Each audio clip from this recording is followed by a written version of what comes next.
ঢ্যাঁড়স বা ভেন্ডি যাই বলো না কেন, এই সবজিটা কিন্তু কাটার আগেই ভালো করে ধুয়ে নিতে হয়। তো কাটার আগে যদি ভালো করে না ধোয়া যায়, ভুল করে যদি কেটে তারপরে ধোয়া যায়, তাহলে কেমন একটা ন্যাননেলি ভাব চলে আসে। তো তখন ভাজা বা রান্না করা একটু অসুবিধা হয়ে যায়। তো এই সবজিটা কিন্তু তাই কাটার আগেই ভালো করে আমি ধুয়ে নিই। তোমরা কি করো অবশ্যই কমেন্টে জানিও।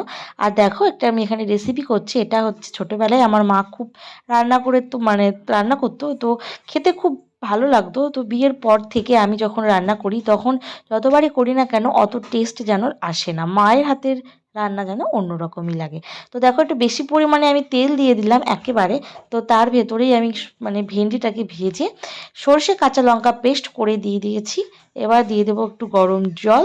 তারপরে একদম শুকনো শুকনো হয় এই রেসিপিটা, একটু চিনি দিয়ে নামিয়ে ফেলবো। ব্যাস, রেডি হয়ে যাবে ঢ্যাঁড়সের সর্ষে। এটা গরম ভাতে খেতে কিন্তু খুব সুন্দর লাগে। তোমরাও ট্রাই করতে পারো। তো খুব সহজ একটা রেসিপি।